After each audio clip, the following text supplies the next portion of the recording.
Le livre d'Ésaïe, chapitre 27. Ce jour-là, l'Éternel interviendra à l'aide de sa dure, grande et forte épée contre le Léviathan, ce serpent fuyard, oui, contre le Léviathan, ce serpent tortueux. Il tuera le monstre qui est dans la mer.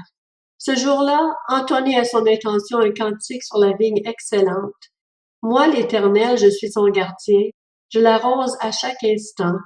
De peur qu'on ne l'attaque, nuit et jour je veille sur elle.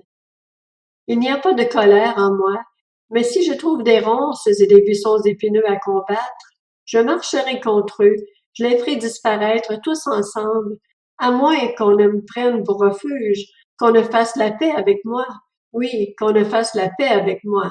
Dans l'avenir, Jacob prendra racine, Israël fera des fleurs et des rameaux, et remplira la surface du monde de ses fruits. L'Éternel l'a-t-il frappé comme il a frappé ceux qui le frappaient? L'a-t-il tué comme il a tué ceux qu'il tuait? C'est avec mesure que tu l'as sanctionné de l'exil. L'Éternel l'a emporté par son souffle impétueux, un jour où soufflait le vent de l'Est. C'est ainsi que la faute de Jacob a été expiée, et voici le fruit du pardon de son péché. Quand il rend toutes les pierres des autels pareilles à des pierres de chaux, transformées en poussière, les poteaux sacrés et les piliers consacrés au soleil ne se relèvent plus. En effet, la ville fortifiée est solitaire, c'est une maison délaissée, abandonnée comme le désert. Le veau vient y brouter, il s'y couche et mange les branches. Quand les rameaux sèchent, on les casse et des femmes viennent y mettre le feu.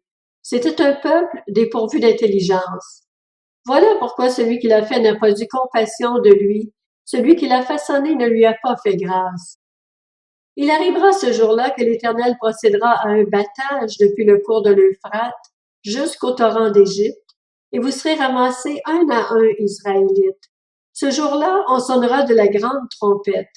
Alors ceux qui étaient perdus en Assyrie ou réfugiés en Égypte reviendront et se prosterneront devant l'Éternel sur la montagne sainte à Jérusalem.